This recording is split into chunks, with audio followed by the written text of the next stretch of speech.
Cao Cao va Yuan Shaoninki o'rniga bostirib kirib 10 ag'vatni yo'qotishi. Endi He Jin o'ldi. O'lgandan keyin bu yerda Cao Cao bilan Yuan Shao o'rnining sirida saqlab o'tirdi buni. Bu ishni tugatib chiqsa biz buni yana olib ketamaymiz.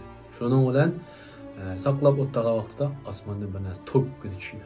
U nima degan vaqtda He Jinning kallasini tamdan o'rnining ichidan sirtib atgan gap.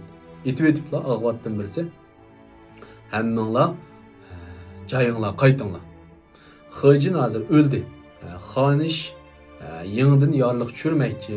Qaytadan mush He Jinning o'rniga shu odam tayinlab ishdan izg' solmoqchi degandan keyin Yuan Shao bilan Cao Cao cho'chib ketdi. Cho'chib ketgandan keyin Yuan Shao qanday qilamiz endi? Ketamdiq deydi-da bu. Mishadimmi yani shu Cao Cao bilan Yuan Shao'ninki nayt bir ishlarni kesib qila oladigan, qila olmaydigan, bir ishlarga to'g'ri qaror chiqara oladigan, chiqara olmaydiganligida farq chiqadi. Cao Cao nima deydi desa, nega ketsa? Bu qarorni nada xonish chiqardi. Bu cho'qim 10 ag'vatning qilgan qilig'i ashla chiqargan qaror. Bularni yo'qotib etmasak, endi bishimizga balo bo'ladi deb bular shuning bilan lashkarlarga buyruq qildi. He Jinni yani He Sanug'unni qaslab o'tiribdi. Biz uning uchun qisos olaylik. O'rninki dushmanlarni yo'qotaylik degandan keyin bu lashkarlarni hal deb anglab kirib, o'rnining eshigini qo'g'in chiqib kirdi. Kirgandan keyin 10 ag'vatni shu qo'g'lab yo'qotdi.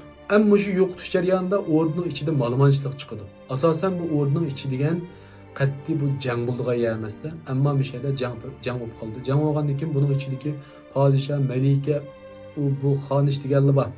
Endi bu yerdagi He xonish o'zining akisi He Jinning o'lganligini bilmay uxlayotgan gap ayadi. Sirtda jang bo'layotgan. Shuning bilan sirtda tarang turgan jang bo'lib ketgandan keyin bu yerda shuning bilan hammasi sarosimga tushib ketadi.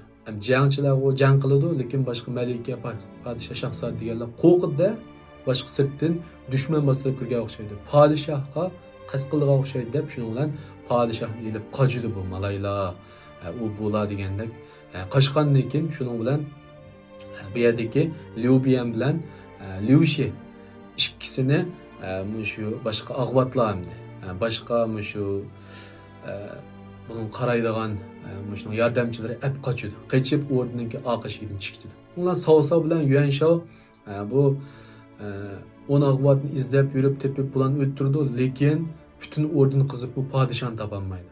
Podshoh sirtqa chiqayotgan gap o'rnining teshiga chiqayotgan gapda. Shuning bilan bular podshohni izlashni boshlab ketdi.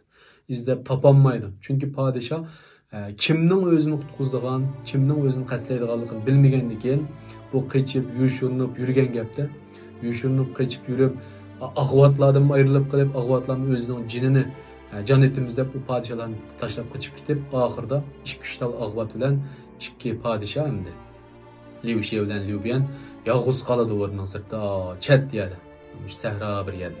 Shundan bular bir samonliqning ichida yushnurlib shu yerda o'zining omonligini qo'g'daydi. Demak, bu yerdagi 10 ag'vat voqeasi shu yerda oyoqlashdi. Unda bo'lsa, biz hamda keyingi filmimizda nima to'g'riliq so'zlaymiz degan vaqtda shu Liu Bian bilan Liu Shi'ninki Dong Zhuo bilan uchrashish hikoyasi. Yani Liu Shi'ninki yuraklik bilan Dong Zhuo'ga buyruq qilish hikoyasini so'zlaymiz.